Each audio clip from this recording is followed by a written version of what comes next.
Welcome to Massive Passive Cash Flow, the podcast that guides professionals to financial prosperity. Join our community and let's start building your wealth. Here's your host, Gary Wilson. Welcome back to the Massive Passive Cash Flow podcast. I'm Gary Wilson, your host, and I'm glad to have you back. Hey, if you wouldn't mind, if you haven't already done so, is please subscribe to the podcast. It's on 30 some odd different channels. Whatever one you're on now, just use that one. Of course, Apple's probably the biggest one. And while you're online, please visit globalinvestoragent.com. And this is where you can locate agents that we've trained to work with you and I, the investor. These are not typical agents.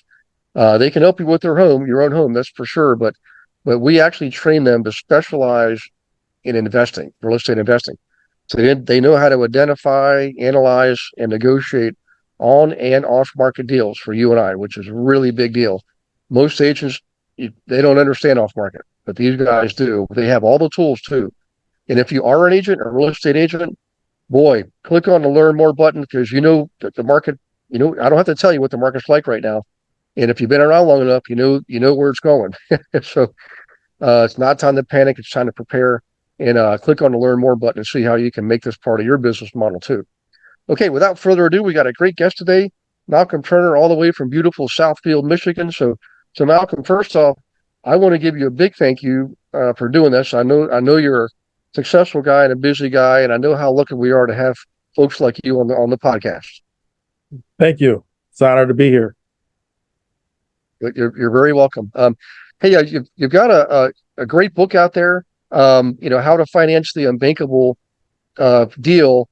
And what I want to do is make sure everybody knows where to get that and how to get that, through podcasts.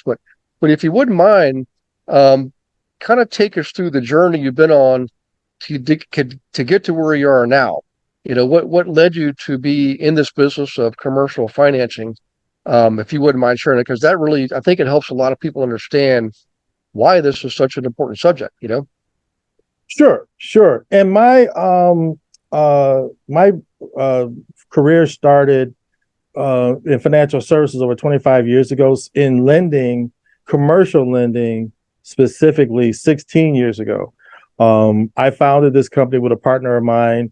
I was doing residential mortgages at the time. This was in 2006, right before the great financial crisis, the GFC, as we like to say.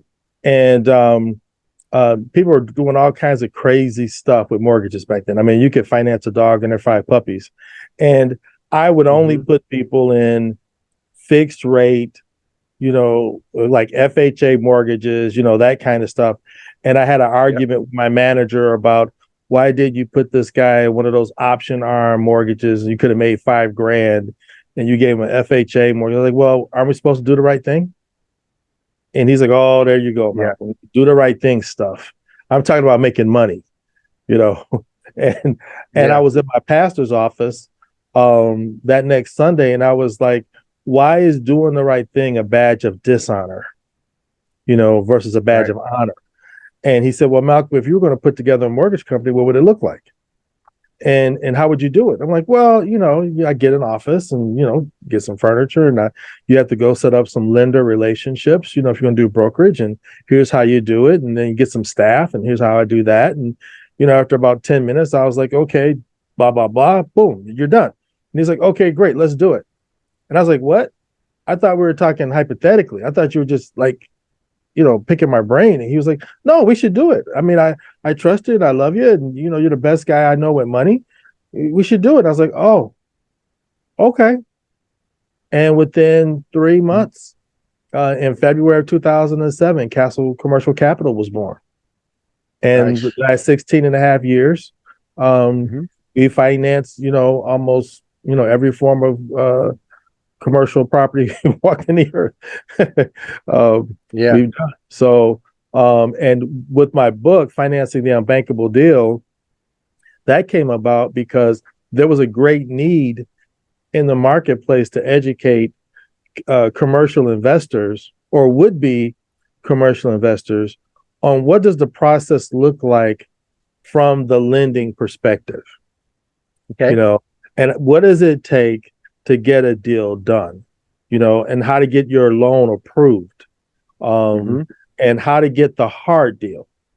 John Kennedy famously said in his Going to the Moon speech, we choose to go to the moon in this decade and do the other things, not because it's easy, but because it's hard. And Yeah. I think in this market, in the world we live in, frankly, there's a mentality that says, I don't want to go after hard stuff, and actually that's where the money is, and Right. even if you and I are sitting on a gold mine, you still got to dig, Yeah. right? You still got to dig to get to the Yeah. gold. So we've laid out a game plan and a map using our Bliss method where Hmm. we talk about how do you go after it? How do you dig that gold out of that mine Okay. from a commercial real estate perspective? Okay. Now all right. The Bliss method. Would you mind describing that? What are the words that make up the term Bliss, and Sure. and maybe if you have an example too, maybe we can dig into an example. So I know there's probably rules about disclosing addresses and names, so we Oh, can protect the absolutely. innocent. Absolutely. Well, no, so I totally with you on that. And in my book, we have chuck full of case studies on deals we've done where Okay. we, changed the names and the numbers to protect the innocent, you know. Yeah. But to give people real world examples of how it works. So let me go through Bliss real quick. Bliss Okay. stands for Bridge Loan Investor Success Strategy. Okay. It's an acronym. Okay. The bridge comes from there's something challenging with the deal where it will not qualify typically for traditional commercial financing. So you Okay. need some type of access to capital that can bridge you over until you can qualify for traditional financing. So there's some issue, whether it be cash flow or maybe it's property condition, maybe it's time. Maybe my issue is I've got a great line on this deal, but the seller is going to lose the property by the end of the month. Okay. Or Okay. let's say this is the 22nd of August, say by the end of September, and I absolutely positively have to close in 30 days, Hmm. or I lose the deal. Okay. Well, you're not going to close a traditional commercial mortgage, with a bank in 30 days, Yeah. you know. And Yeah. so, you're like, well, I guess I can't close that deal. No, no, no. There's a way to get that deal done. And then now that you have time, now that you have it under your control, it's in your name. Now you can go through the traditional process. And if it takes 3 months or 6 months, or let's say it's a HUD loan and it takes 9 months to close, it's okay. I'm not Hmm. under pressure because I got the property, right? And so let me give you an Yeah. example. And so let me go through the rest. So loan, where the bridge loan part comes in, the loan part comes in Bliss, the L in Bliss is because I'm doing it through a lending process. I am not giving up equity because Okay. debt is cheaper than equity, right? If I buy Okay. a property Hmm. for $900,000 and Gary, I give you 50% of my deal, Hmm. okay? And now we grow this thing to $2 million and now we sell it. Well, now I'm giving you $1 million. Exactly. Yeah. There's not a loan in America that's that expensive, Yep.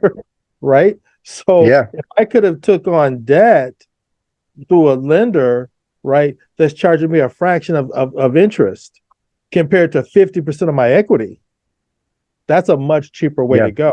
If I can get it done that way. Sometimes it's a Yeah. combination of the two, right? So Okay. now where the I comes from is investor. Okay. Investors invest. Investors don't say, well, interest rates are too high or the market's doing too crazy or it's August. I don't really invest in August. Investors invest. Okay. Right. Good times, bad times. So you need a strategy that's going to facilitate you investing in all markets, right? Yeah. And the Hmm. last two in Bliss, when you talk about the success strategy, that part comes in. I have to have a strategy.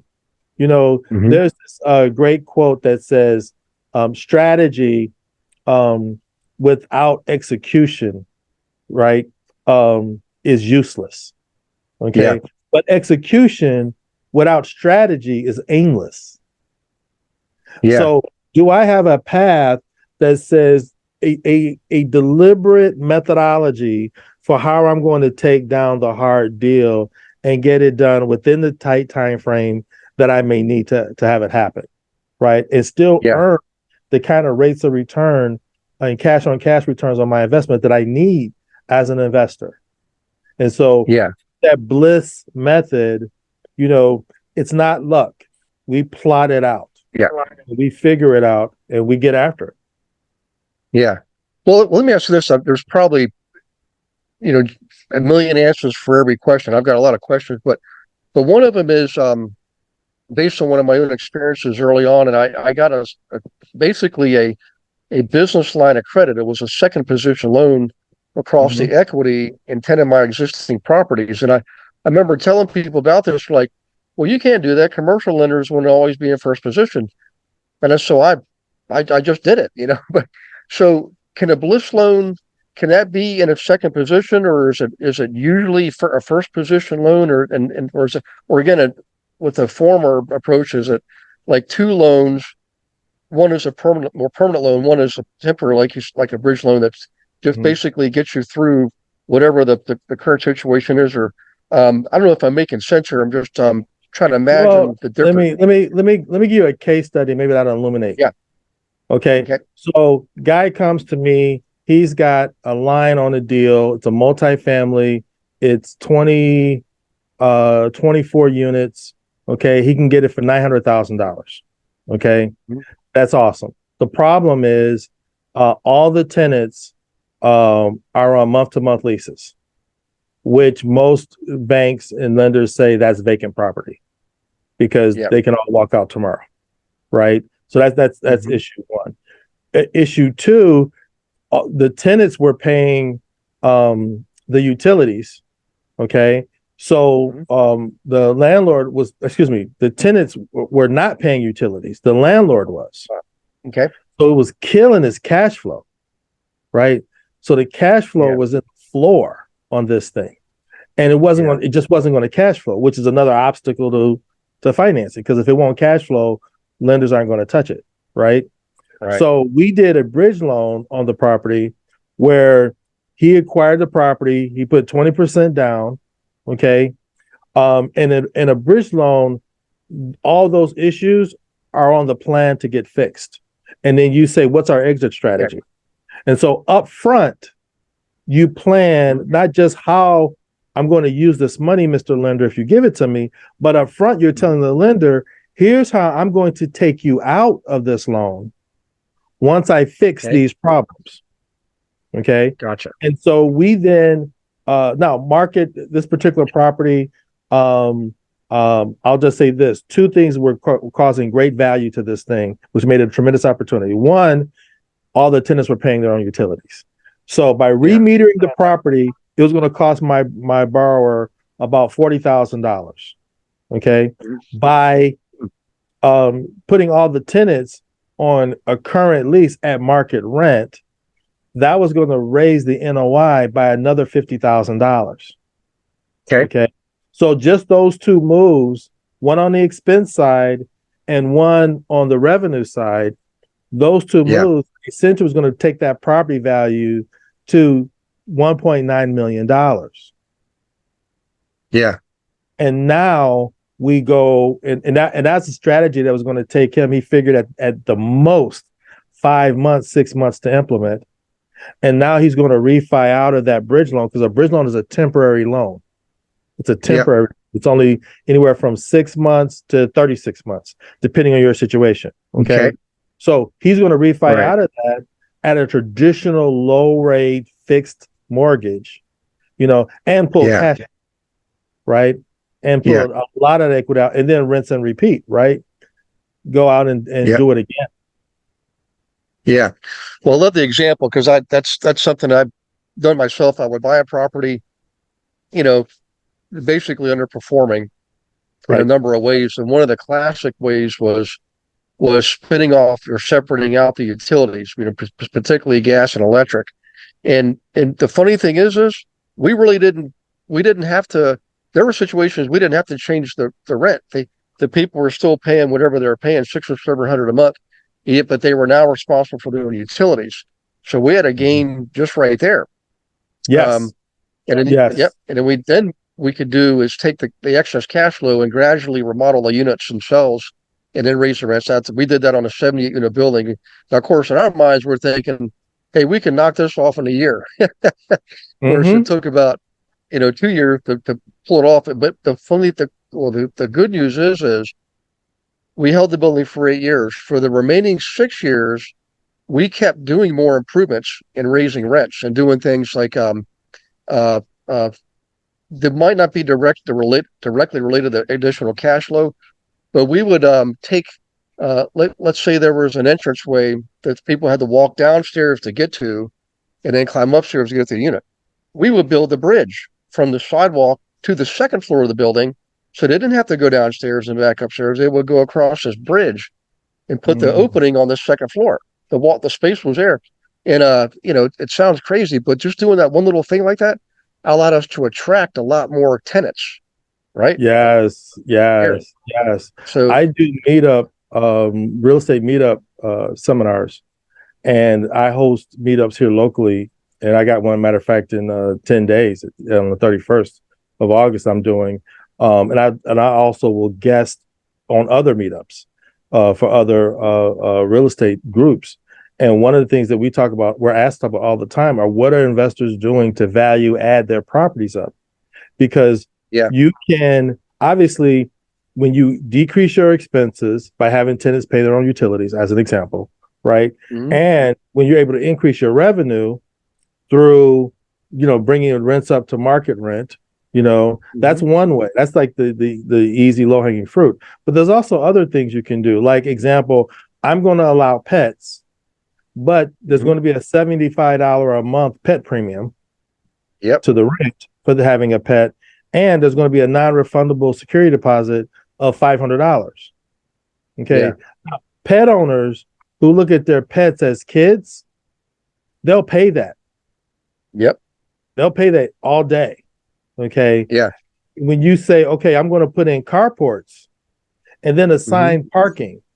And if you want an assigned carport, so you don't have to, like in Michigan, you don't have to worry about the snow and the rain and that kind of stuff in the wintertime. Okay. Well, that's another $50 a month.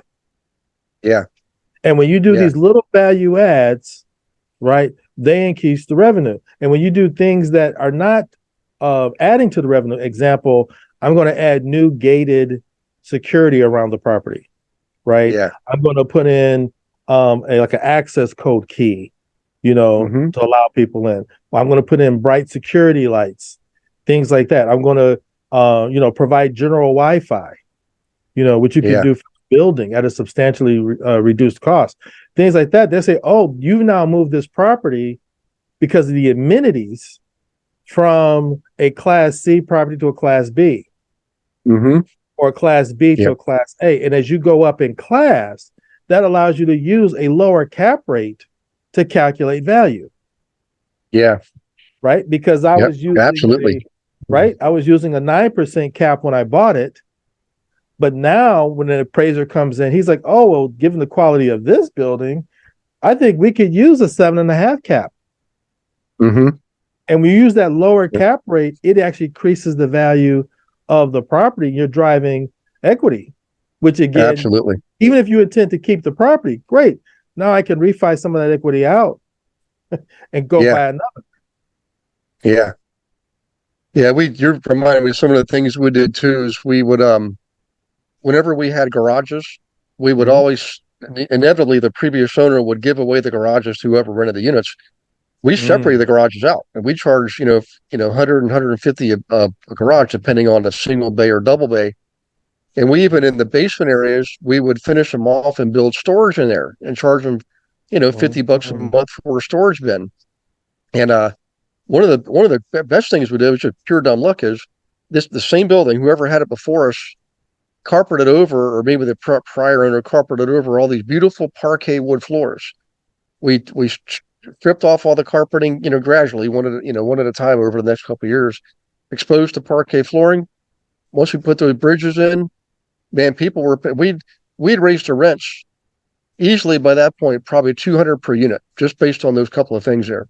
And we got extra cash flow because we spun off the garages separately, built storage in there. Another thing we did that was really smart, Malcolm, is they had the old coin-op laundry in the basement. Basically, 2 washers, 2 dryers. There was 3 buildings of 24 units each, 26 units, excuse me. And but it was the old put the coins in and push the lever in and pull it out. Right. Well, those things are just targets for people coming in with an aluminum baseball bat, knocking off the coin box and running off with that.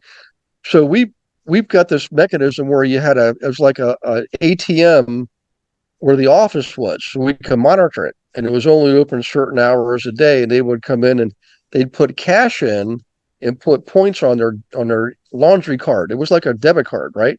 So they would then put the debit card into the washer and dryer, so there was no cash there. And nobody ever was going to get that machine because it was in the office inside of two doors, locked, secure doors, and all that. Right. And right. I don't know if I should say this on a podcast. My partner and I, we clean that thing out once a month, and it was like manna from heaven. You'd have a stack of bills 2 feet tall, man. Hundreds of dollars. I've had investors who have looked at the layout of their units and figured out how to take a closet or add a closet to the space, and then put an in-unit washer and dryer in that closet, and then say to the tenant, well, I have apartment A, apartment B. Apartment B has no in-unit washer and dryer. Apartment A has the in-unit washer and dryer, and but that's an extra $25 a month for that apartment. Yeah, tenants are like, man, are you kidding? Yeah, I'll pay that. Yep. Absolutely. Yeah. We even added rooms in the common hallways. Some of those hallways were 10 and 12 and 14 feet wide with big windows on the back end.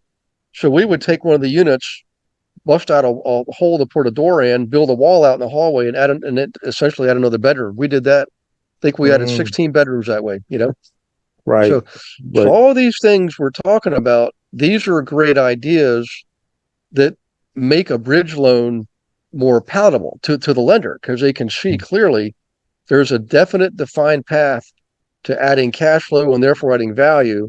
So you have greater assurance that the bridge loan is going to get paid. And so, okay, now we'll be right back with the Massive Passive Cash Flow podcast after I invite you to Monday Night Live. Every Monday night, 7 p.m. Eastern, I teach a class without fail for you on subjects ranging from flipping to buying rentals, managing rentals, wholesaling, commercial, creative purchasing techniques, analyzing properties, identifying properties, hundreds and hundreds and hundreds of subjects. And if you are a licensee, if you have a real estate license, you should definitely tap in, because there are a lot of investor agents also in the class. Many of them are on the global investor agent team. So you can learn from them as well as from me how to actually work with investors correctly and profitably. All right, we'll see you Monday night. The link is in the show notes. Go ahead and register. We'll get right to the Massive Passive Cash Flow podcast. Do you ever do the get involved with the refinance part? Like absolutely. No, awesome. Absolutely. Okay. No, we when someone wants out and I've got a borrower out. Matter of fact, I was on the phone with probably an hour ago, and we're talking about their deal that they were working on, and I was like, hey, I gotta go. I gotta do a podcast here shortly, right? And they're like, okay, Malcolm, one more question. And that particular deal was one where they bought that property.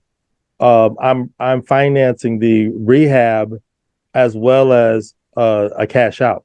So I did 200,000. This is on this was a 36 unit property, and we did 200,000 cash out, and we did 600,000 on a rehab, construction budget. Okay, we did it non-recourse, which was awesome. Okay, and when it's done, the appraisal's coming in at $1.9 million. Wow. So nice. They decided, hey, you know what if I did this other thing? So now they want to go back. We're going to do some additional upgrades to the property. And because they think they can get that value to 2.5. And I absolutely, truly believe that as well. Yeah. And so all that's going to be financed with bridge financing. And then when it's at 2.5, we're going to refinance through a Freddie Mac small balance loan. So Okay. that'll be, again, a fixed rate loan, low rate. Right now, those loans are like 6 point something %. Wow. 30-year AM. So Yeah. Yeah. I like Freddie Mac. Yep. Yeah. So we definitely work on the backside. And now I have to present as a guy that's doing. Now let me back up a little bit. My firm, Castle Commercial Capital, we are a lender and a broker. Okay. So we do a lot of bridge lending in-house. Okay. And if someone comes to us in a deal and it doesn't quite fit our credit box, as I like to call it, then I'll take my lender hat off and I'll put my broker hat on, and then I'll go out and work with another firm that will still finance that debt, and I'll still write herd over the process to make sure it closes like it's supposed to. Okay. And when we do that on the permanent as well as on the bridge side. But on the bridge side, I have to show the exit strategy to whoever the underwriter is. Okay. Because they're like, okay, I see how we're going to get in, but how are we going to get out? And I'll say, no, this deal will qualify under the Fannie Mae SBL guidelines. Here's what the rate and the based on current rates and terms look like. This is what we think it'll qualify for. And then here's who I'm going to use. Okay. And I'll name the Freddie Mac lender that we're going to go through to finance that deal out. And they're like, oh, I know so-and-so, bank or whatever institution is we're using. Oh yeah, those guys will do that. Okay, that's good. That makes sense. Yeah.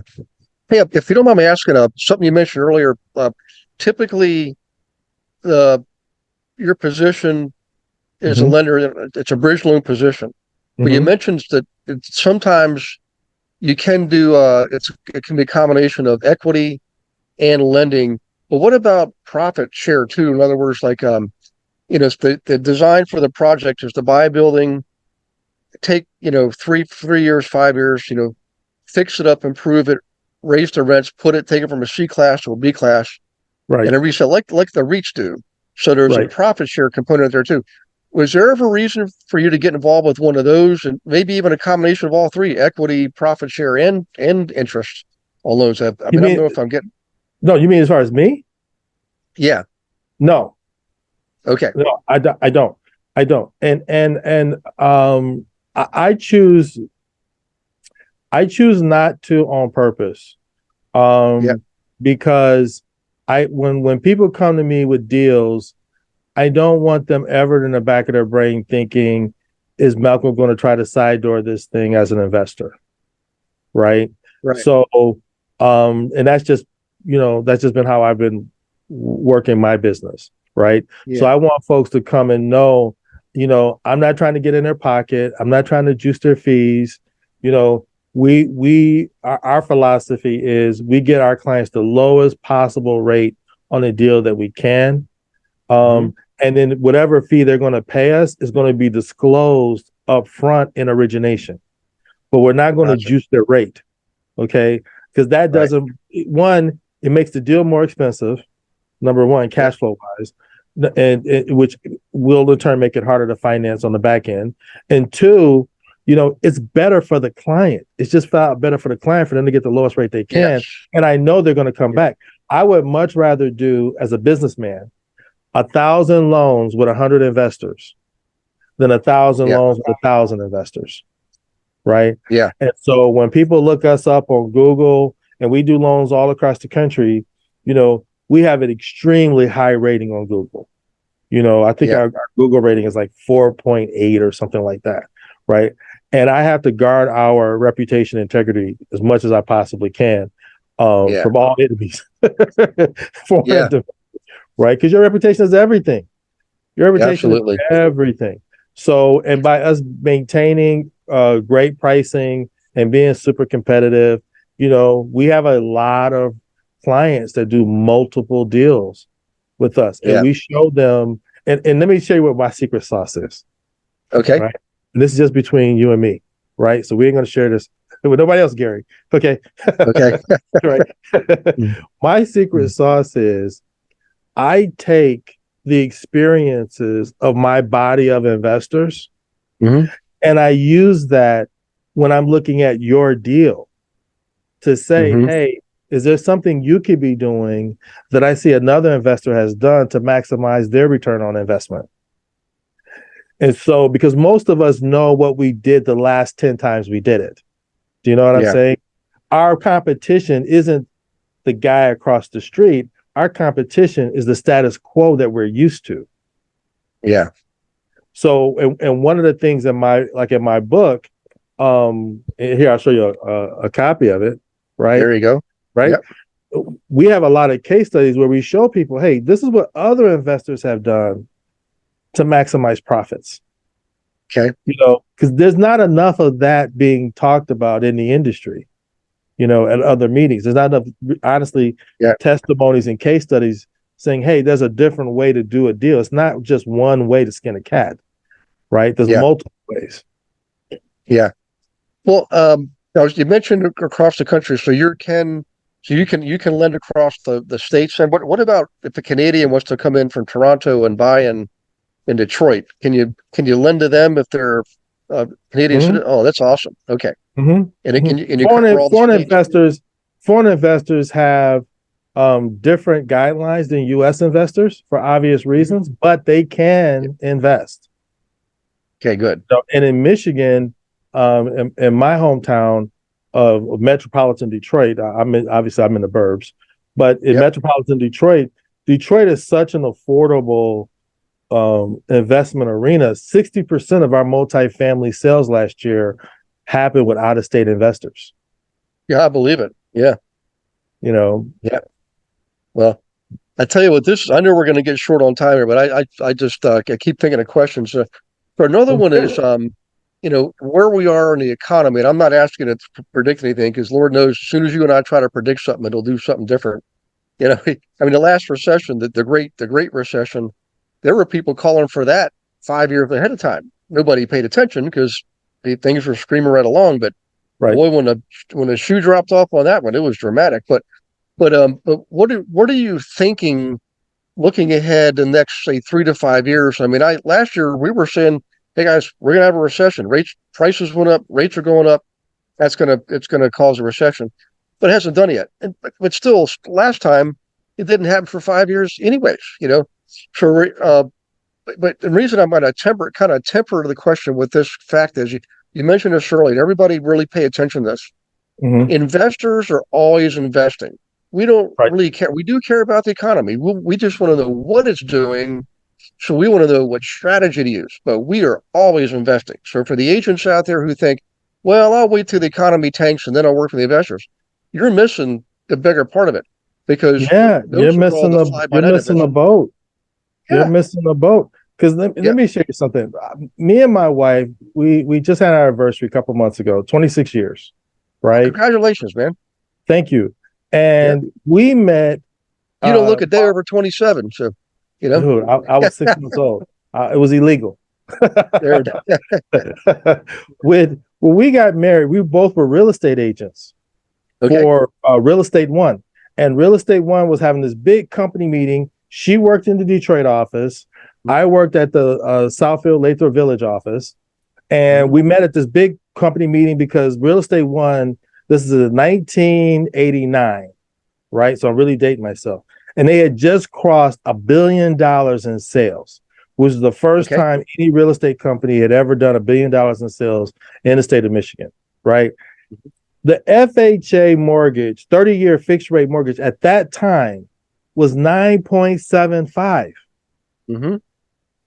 And we had a Yep. record year in sales, right? Yep. So it doesn't matter what rates were on, this is what, August 22nd in 1989, 1991, 2010, 2015. The only thing that mattered was, did you buy?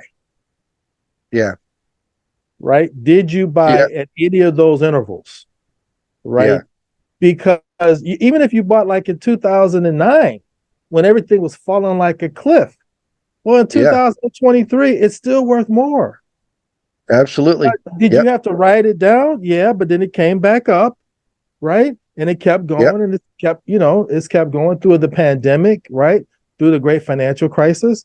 I have a 7 a.m. meeting every morning with my loan officers. Okay, we go from 7 a.m. to 1:15. A little inside baseball, right? One of the things we ended our meeting with this morning was a stat that said 8% of this is a poll of commercial economists, real estate economists are projecting a recession. 8%. Okay, the other 92 don't think we're in position for a recession at all. And this is like in the next 6 to 12 months. That was the time frame. In the next 6 to 12 months. I've been around a while. Here's what I don't look at pundits. Okay. I look at the fundamentals. I've never seen a recession, Gary, and your listeners and viewers may be the same, where we have 3.5% unemployment. Okay. We have profits on Wall Street. Everyone's working who wants to work. We have incomes going up. Right now, incomes are going up faster than inflation. Okay. I had a friend of mine, his buddy got laid off. And he's like, man, what are you going to do? And they downsized. They basically said, we're not going in this division anymore, in this direction, because it's obsolete. Now, that's always going to happen, right? I mean, you don't want to be the last guy working when horse carriages are going the way of the dinosaur, right? Yeah. So, he says, well, I don't know, because I'm going to take 2 or 3 months off, because I can get a job like that. And I got time. I didn't want to relax. I want to, take a vacation. I've been meaning to do that, because he's not concerned with his experience and his skills. And in this market, he's already had people on LinkedIn blowing up his DMs. So and let's talk about real estate specifically. And let's talk about multifamily specifically. Yeah. How are you going to have a recession in multifamily when the housing market is short 4 million housing units? Yeah. The national average on occupancy is 95%. Not 5, not 50, 95. That's full, right? Yep. If you got a property that you're looking at, and hey, this property is only at 70% occupancy, that's a management problem. That's not a market problem. Yeah.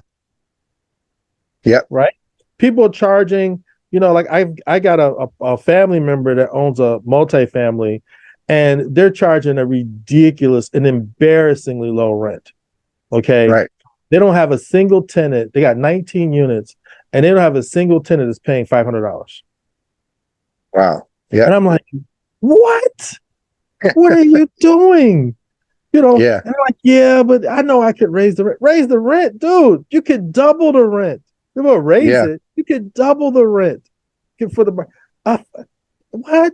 I couldn't believe he told me that. He's like, yeah, but those tenants, if I put those other tenants in, what if they don't pay? It could get hard. I'm like, well, of course your tenants love you. Of course none of them are going to leave at that rent. But you're giving away hundreds of thousands of dollars off the value. Yeah. Why would you? And so him and I had, we had a really hard conversation, right? About what are you doing to your family, your legacy? You're giving away hundreds of thousands of dollars of the value of this little 19-unit apartment building because if they don't want to pay, then okay, that's what a management company's for. You get rid of them, you get somebody in. There's plenty of people at double the rent will still pay every month on time. Yeah. And I said to him at the end of the day, I was like, well, let me ask you a question.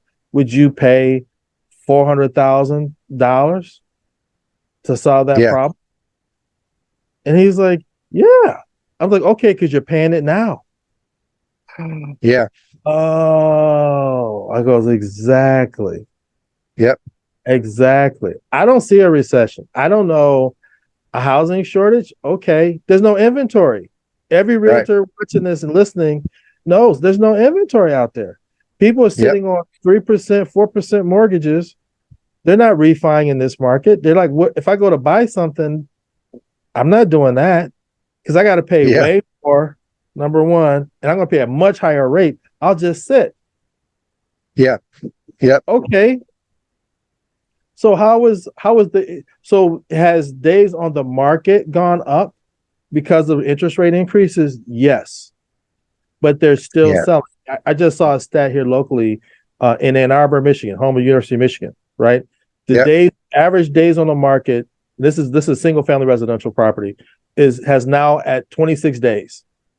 Okay. Mm-hmm. The average price is up 1.6% at like $502,000. Yeah. Amazing. Yep. So, I don't know how we're going to, if everybody's working, which means people are spending money, and they are, right? What's a recession? Something has to move us out of the where we're at right now. Now, people may complain about the price of eggs, right? They may complain about the price of gas, but they're making enough money to buy the eggs and to buy the gas. And in those two examples, when it comes to the egg producers and the oil companies, the gas companies, this is specifically the gas companies, both of them could lower their prices. Because if you look at their costs pre-pandemic, their costs now are less. But because of the pandemic and supply chain issues, when we had them, the prices jumped up and we were paying them. Now they're like, well, why would I lower the price? Look at like my Amazon Prime subscription. It's $129. They raised it 30% at one moment. Did their costs go up 30%? Hell no. But they did some research and figured out raising it $30, I wasn't going to cancel. And I didn't. Yep. They increased their revenue and their bottom line by 30%. And everybody said, okay, and they just paid it. Netflix, same thing. Folks just pay the increase. Now, if people say this is too much, I'm going to start canceling my subscription. I'm going to start driving less, right? I'm going to, start cooking from home. I'm not going to buy as many eggs. Okay, now prices will come down because demand will drop. But as long as demand is up here, you can't be mad at the capitalist who's being a capitalist. Yep, that's it. I look at my investors that way with rent. If the market rate says this is a $1,200 a month apartment, why would I charge $900? It's enough people. Now, would that existing tenant who's paying $900 be unhappy that I raised his rent to $1,200? Yeah, he's unhappy. Sure he is. Yeah. But you'd be surprised. Not as many tenants. My mom was living in an apartment this is like 8 years ago. We had this conversation. She got a rent increase. And she showed it to me. And she was like, Michael, look at this piece of paper. They're raising my rent. I was like, oh, Ma, okay. It's like $80. It actually wasn't even, it was like $72, something like that. And I was like, okay, so what you going to do? She goes, I ain't going nowhere. I was like, okay, what are you complaining about? I don't understand. Yeah. Well, I mean, I'm on a fixed income and they're raising my rent $75, blah, blah, blah. And I said, well, okay, so you're not leaving? No. Why? She says, I had a rent increase in 5 years. Wow. Management problem. They sold it to new owners. They came in, rebranded her apartment complex, and they said, well, we can raise the rent by $75. Okay. Now, when the tenant across the hall from her moved out and they put that apartment up for lease, that new lease went up by a magnitude of 30%. Mm-hmm. People are getting it. People are getting it. I don't know how we're going to have a crash if people are paying what they're paying. Yep. You're right. So, hey, well, let's do this. I know we're getting closer. Can we go ahead and talk about the book, the website, and how can people get a hold of you? So the book is Financing the Unbankable Deal, right? Right. Malcolm Turner. And the website is financingtheunbankabledeal.com. That's right. They can go to Our book is listed on Amazon. Okay. It's available in Kindle. It's available in paperback. It's available in hardcover. And if you go to www.financingtheunbankabledeal.com, you can read up more on what we offer in the book. And all your listeners, I'm offering a free half-hour consultation. So if you have a deal that you want to explore, or you want to find out more about different financing options that are available, feel free to give me a call. You can actually schedule that appointment on my online scheduler at financingtheunbankabledeal.com. And, we'd be happy to offer that to you guys and give you an update as to what's out there in the marketplace that you can get a hold of. Because money's cheap and money's available. Yeah, it's a little bit more expensive now than it was, a year ago. Right. But in the global scheme of things, there's a ton of money available for deals. There's no reason not to get a deal done in this market. Yeah, and by historical averages and standards, it's still relatively inexpensive money compared to historical averages. I mean, we could go on about that, but I know people are starting to think, they got to get back to work and stuff. But Malcolm, right. I got to tell you, man, this has been one of my favorite podcasts. Oh, go ahead. I'm sorry. Oh, no. I was just agreeing with you. Oh, thank you. Yeah. I mean, you did an awesome job. And for listeners, if you could please leave a review for this, and a good review, because Malcolm definitely, dished out a lot of golden nuggets for you, especially at the end there about the economy. It is a testimony to how strong the economy is, even with inflation. I get it. I know I buy gas too, and I buy groceries, and it stings. But the thing is, like Malcolm said, you're still buying gas and you're still buying groceries. So have some faith. Get out there, get yourself a deal, and call Malcolm and get that thing financed. Because I'm telling you, at the end of the day, you got an asset in real estate that produces income. It's an income producing asset. It's a tangible physical asset that gives you. You can't beat it. You can't beat it with the stock market. You can't beat it with gold, with silver, with crypto. Yeah, I've done all that stuff. I'm telling you, at the end of the day, it's real estate made everything else possible. So keep that in mind. When you're out there leaving that review, make sure you go to, I'm going to give you the website again. Make sure you go to financingtheunbankabledeal.com. And before you leave the internet, go back to globalinvestoragent.com. Find yourself an agent in your area. We were in 37 states with these agents. We train them. We know who they are. And if you are our agent, I'm telling you, anybody, and Malcolm is sure would attest to this, if you're not working with investors and you don't understand the terminology and the methodology, click on the Learn More button. Make this part of your model. I mean, Malcolm used to be an agent himself, So in any case, you guys take care of yourselves. Thank you for participating and listening. God bless you and your families. And we will see you on the next Massive Passive Cash Flow podcast. Thanks for listening to this episode of Massive Passive Cash Flow. Be sure to go to realestatewithgarywilson.com to join our community and start building wealth today.